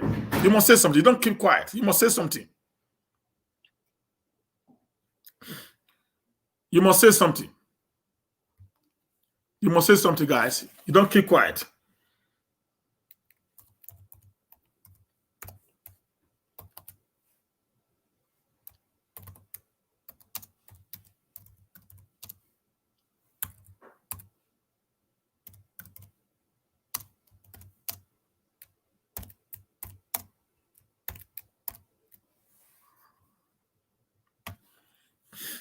Okay? You must say something.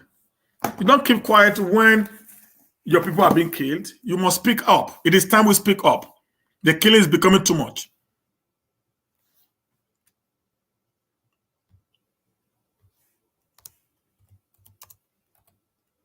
The killing is becoming too much, guys. It is not good for us as a state. Okay? So let's look at the last news today. Buhari letter to UK PM in 1983. So, guys, this letter, I am going to see if I can put it on the screen while I read through. Okay, guys? Go see if I can put it on the screen while I read through. Just give me 1 minute. Let me go back to my I think I've already saved it. I think I saved them somewhere.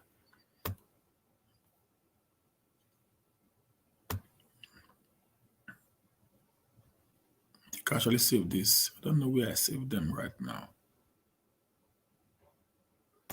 I remember I saved them somewhere.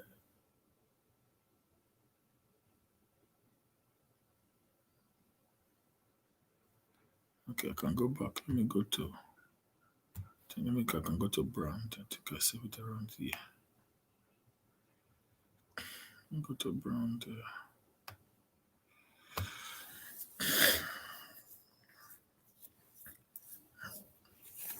Okay. So I think I have the letter there right now. So I'm going to go through all these letters. I'm going to put it up for you. So each letter will be, maybe we'll take some few minutes. Then we'll go through all. If I can. If I can't, then I'm going to just put it up. Now, this is a letter that was written by President Muhammadu Buhari to the Prime Minister of United Kingdom in 1983 when he actually overthrew the civilian government of Nigeria on December 31st, 1983. The government of Alhaji Shehu Shagari. Okay? And he read, Her Excellency, the Right Honorable Margaret Thatcher, Prime Minister, United Kingdom of Great Britain, 10 Douglas Street, London. Okay? Recent event in Nigeria leading to a peaceful change of government must have evoked different resolutions in various places. And I thought I should direct this personal communication to Your Excellency in order to acquaint you with the background to the intervention by the Nigerian Armed Force. Here at home, the situation is well understood and the change of government had been received with the widest accolade.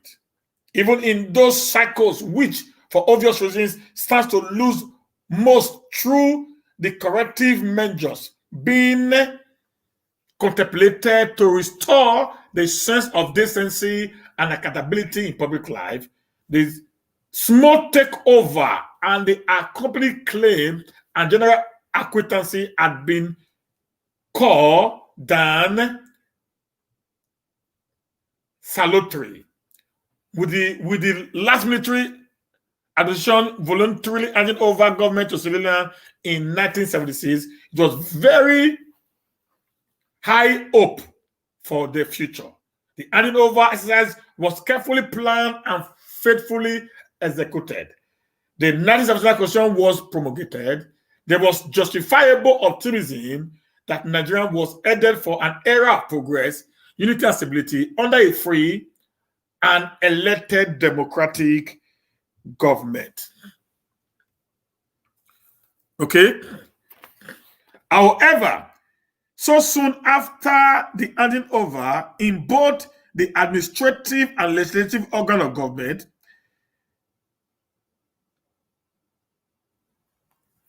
a series of public functionaries embarked on a systematic circumvention of most of the check and balance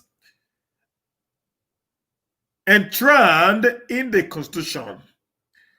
Preservative corruption combined with moral and financial indiscipline to ensure that millions of naira were stolen from the national treasury coffer and stacked away in banks inside and outside the country by many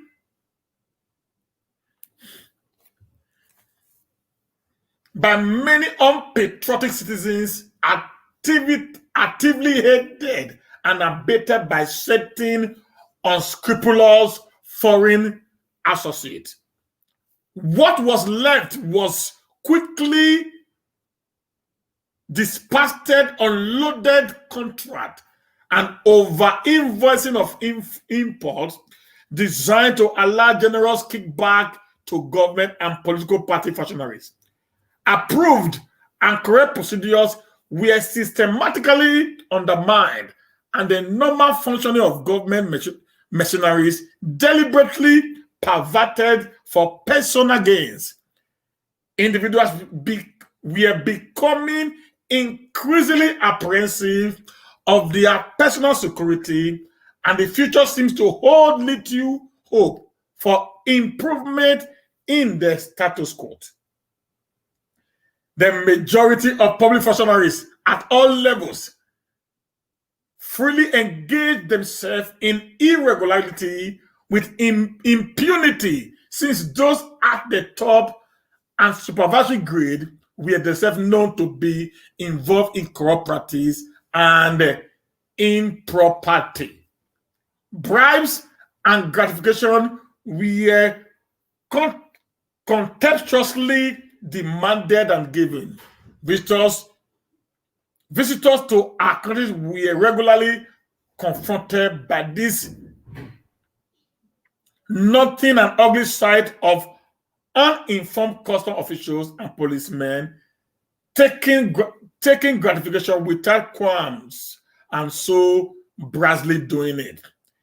Incompetent in the management of national resources led the nation to accumulate huge internal and external debt and to run into serious balance of payment difficulties. Government was fast losing its ability to pay for the goods and services contracted or needed. The national economy toiled dangerously on the brink of collapse.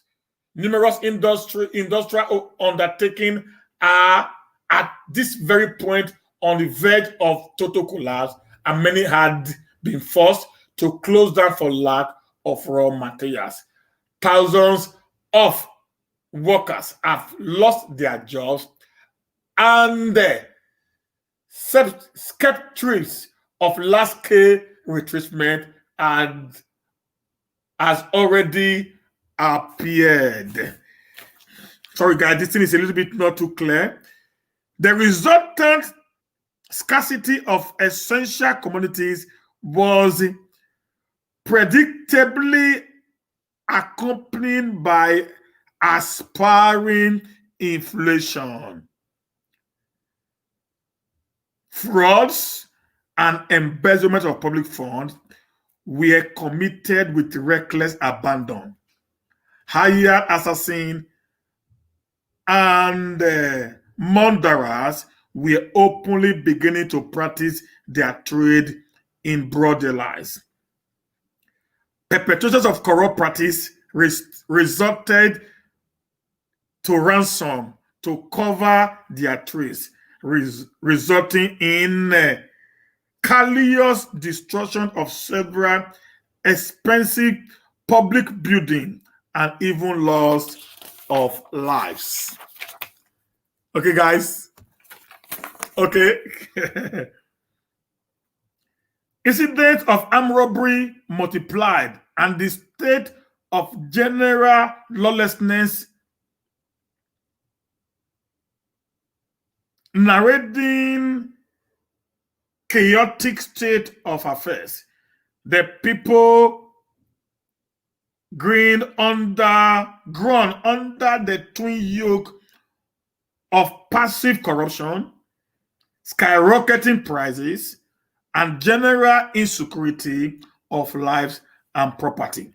But the inept and insensitive leadership, chiefly arising out of its own seeking corruption, insensitivity and misplaced sense of duty and responsibility was most ineffective and appeared powerless to carry the fight to the doorstep of known highly placed frauds, cheats, embezzlers of government funds, big-time smugglers, illegal currency traffickers, lawbreakers, and political thugs.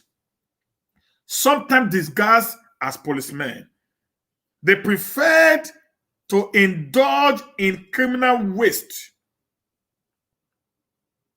ostentation, and grossly corrupt display of ill-gotten wealth and ignoring sounds.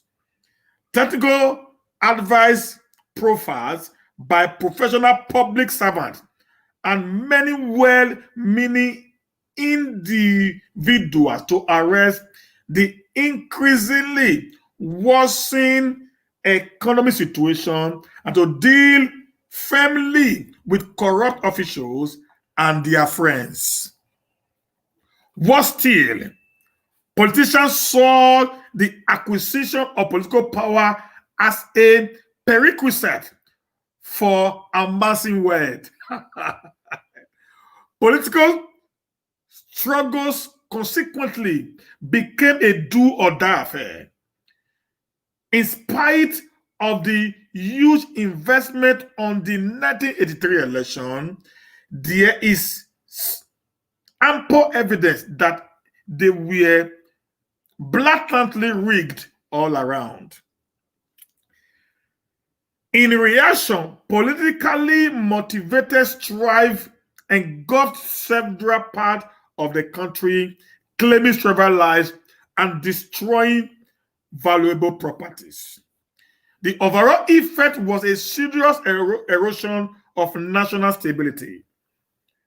The attributes constituting the role of government were rendered meaningless, and political party leaders folded their arms in apparent helplessness, unwilling or unavailable to deal with the situation. In this circumstances, it would be unpatriotic not to act. Something had to give. Thus, the national economy had been brought to ruins, chiefly owing to gross mismanagement. The world recession and the fall in the price of crude oil, notwithstanding our resources, given judicious management, could have better satisfied our needs. We see a need to check the pervasive corruption and the heightened indiscipline and insecurity associated with it. The primary objective for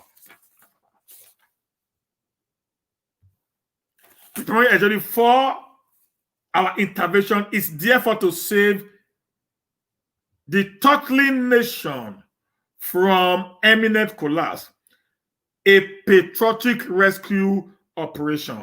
We are in a desperate economic situation, but at the same time are prepared to face up to our problems with seriousness and determination, and with the support and understanding of friendly countries like yours. And in God's name, hope to succeed in resolving some of these now and most in the near future.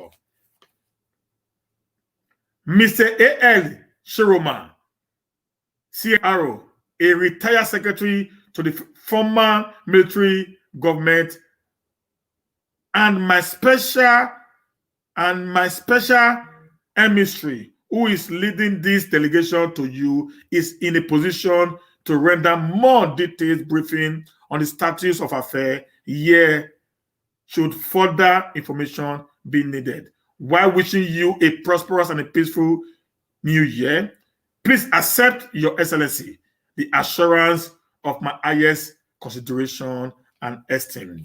Major General Muhammadu Buhari, head of the Federal Military Government, Commander-in-Chief of the Armed Forces.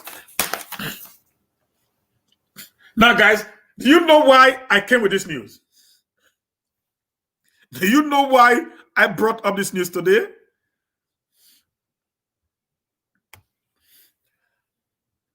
Do you know why I brought up this news today, guys? The reason why I brought up this very particular Buhari's letter to Margaret Thatcher, it is because what is happening in Nigeria today under the leadership of President Muhammadu Buhari as the commander-in-chief of the armed forces is what Buhari claimed in 1983 against the government of Shehu Shagari. The same. So those people who actually supported Buhari today should please go back and read the letter that President Muhammadu Buhari sent to Margaret Thatcher in 1984 on the reason why he overthrew the government of the day. They should go back and see today if there is any difference, if not even worse, than what was or that what happened in the time of Shehu Shagari.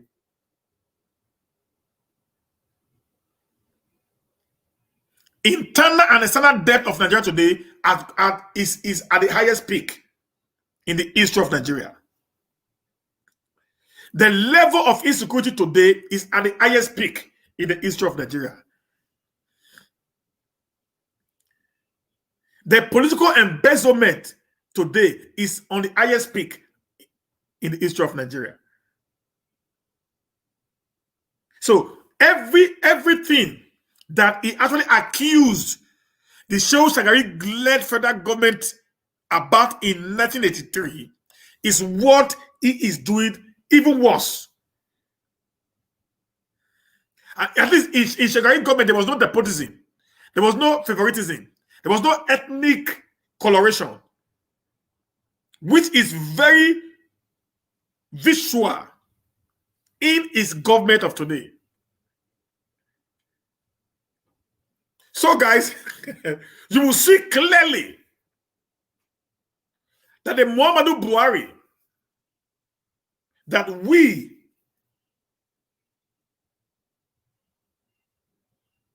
talk about today, we are not criticizing him because he's from the north. No.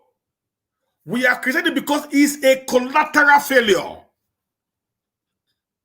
As far as governance is concerned, it is only the rich in Nigeria that smiles. It is only the rich in Nigeria that actually smiles.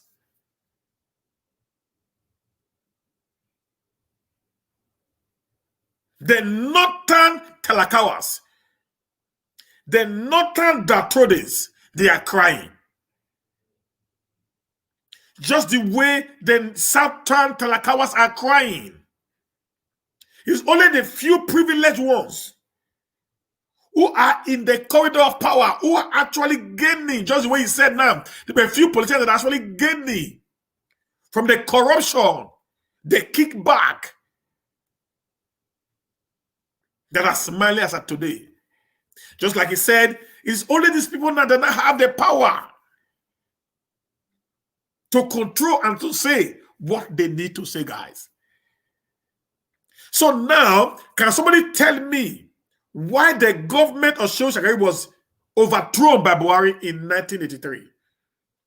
Why Buhari said is actually doing the same as of today, as I speak to you.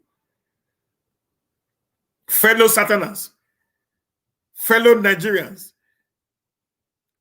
we are here to fight and defend our region first, then our nation from the hands of political criminals, from the hands of embezzlers, from the hands of political talks.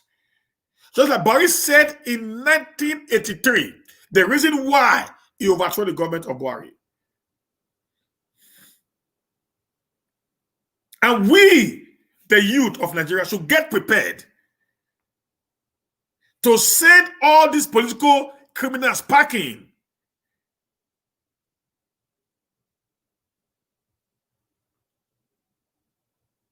Get your PVCs ready. Let's begin to write to our senators. Let's begin to record the bags. Let's begin to recall our senators, our House of Rep, our state House of Assembly members back. Let's begin to demand accountability from everyone that is in government today. Let's start from the South. Let's begin to demand from them proper accountability.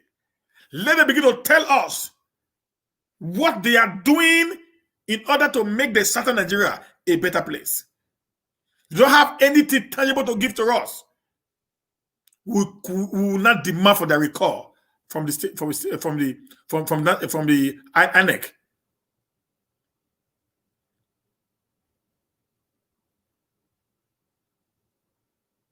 If they can't tell us the reason why We elected them. If they cannot do what we need them to do, we'll begin to call for their, we're going to pressure for their recall back.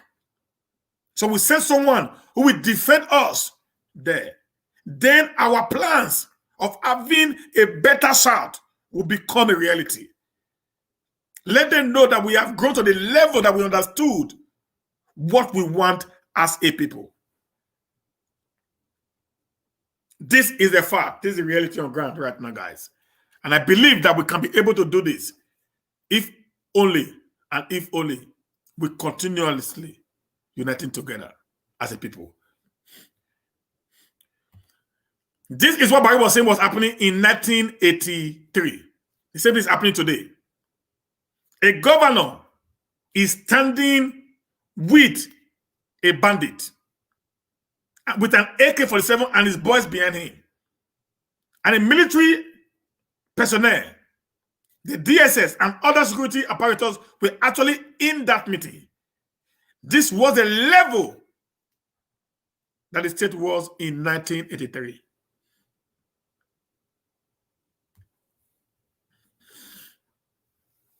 So if this is the reason why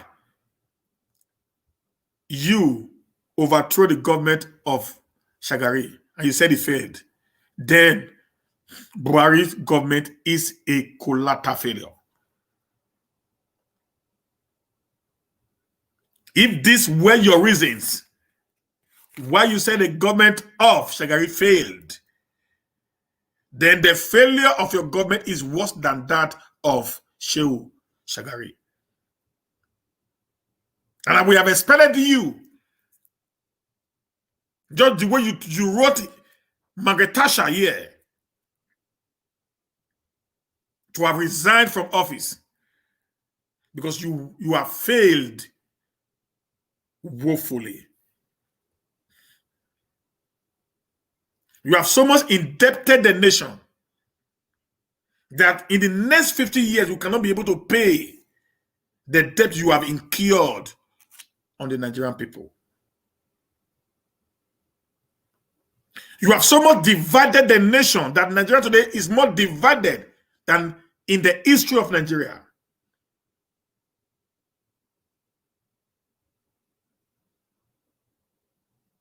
So you understand when some of us fight or when some of us talk, we talk based on fact and figures. I want to beg the Southern Nigerians again. Let me come back to you guys before I close. Unity is the only way out. Let's unite together. The Igbos, the Niger-Deltans, the Yorubas. We are one brothers, one people, with one purpose, with one aim, with one objective. We can actually make a lot of difference if we decide to unite together, guys.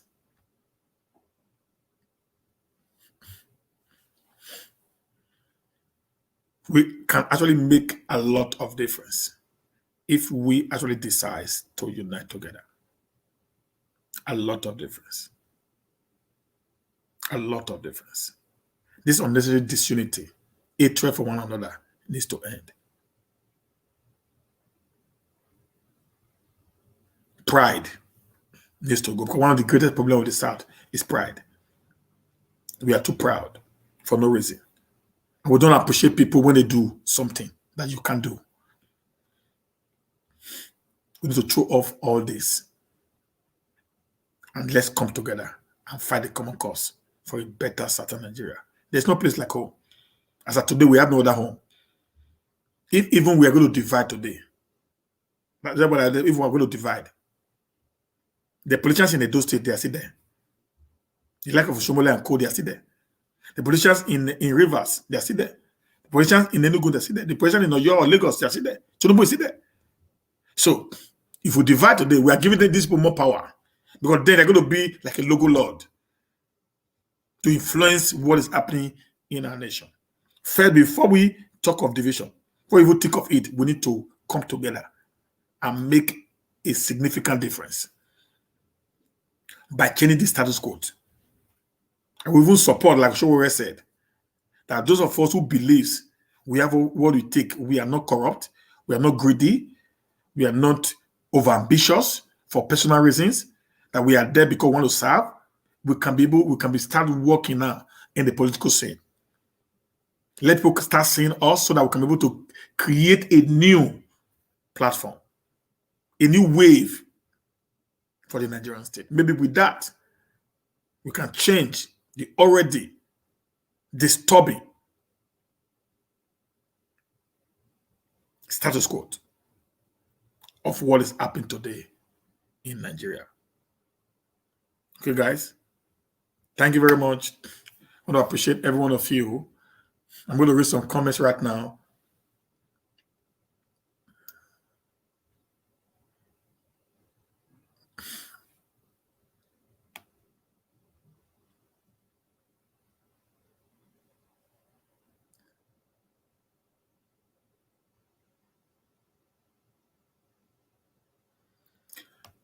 John Michel Okoli said, the mistake you are making is that you believe your so-called leaders are with you while they have been bought over. No. I don't believe that they are with me, sir. I don't believe that they are with me. Okay? I don't believe that they are with me, sir.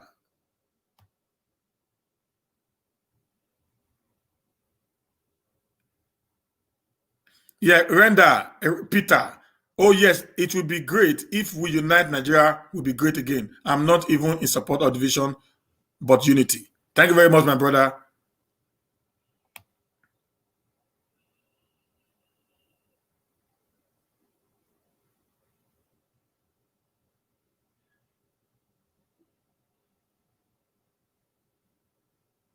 Osho Peking want to bring war into Edo State. The war will start. You know, it cannot even do that.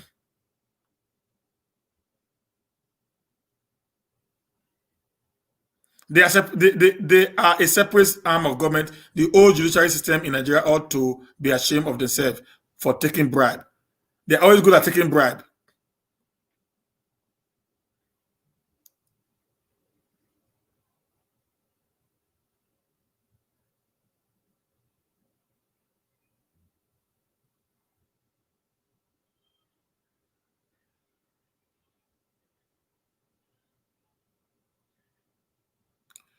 I'm just trying to get some. I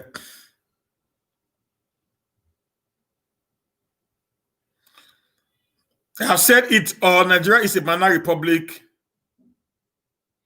Nigeria is not a country because everyone or there are in no. You won't be asking Nigerian lawmakers. They're just behaving anyhow they like, but the country is getting to break up.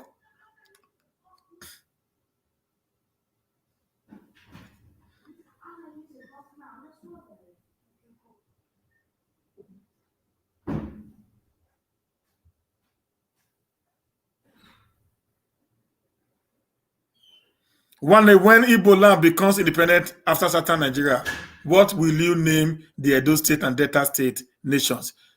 JJ Bink, I never believe in breaking up, but if Africa will break up, Edo Delta already had a name from the beginning. They are called the Bende Nation. Okay, I don't believe in breakup. I believe in we sorting it out. But if Africa will break up, the Edo Delta already had a state from the beginning. The name for they are called the Bende Nation. Okay? They are called the Bende Nation.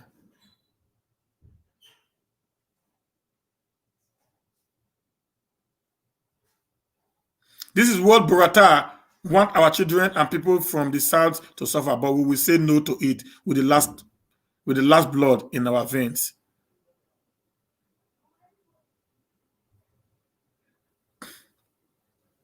Oh, Sarah, now you didn't sleep because you're on my show. You are the one that's supposed to go and sleep, sir. Thank you very much.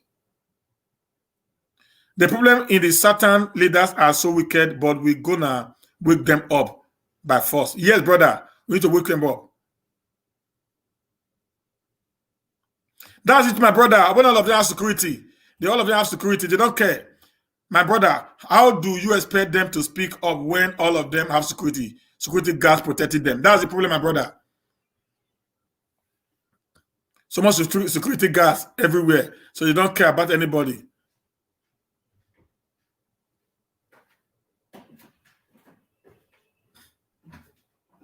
I don't even know who is this one that's insulting God there. Please, Amu is Sarah, whatever you call your name, please. Park where? We are not talking about God here. So just park where?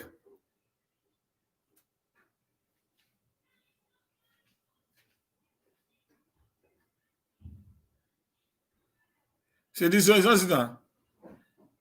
This one just came and started saying nonsense here. We are talking about something good. He's talking about Jesus. These are all Buhari people. These are all Buhari people. An attack on the ESN may spark up what Nigeria may not be able to control. So they should tread with caution. That I support also.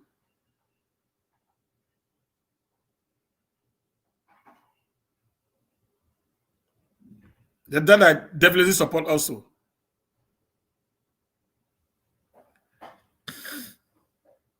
Okay, guys. So we go in today. Thank you very much. See you tomorrow morning again, 8 o'clock or 8:30 in the morning as we go on to do this. Thank you very much, guys. I appreciate you guys. One love. One happy love to you all. God bless every one of you today. Have a blessed week. Have a blessed holiday. I know this holiday here is still continuing today in Nigeria as a part of the world. Have a blessed holiday and happy New Year in advance. Thank you guys. Bye for now.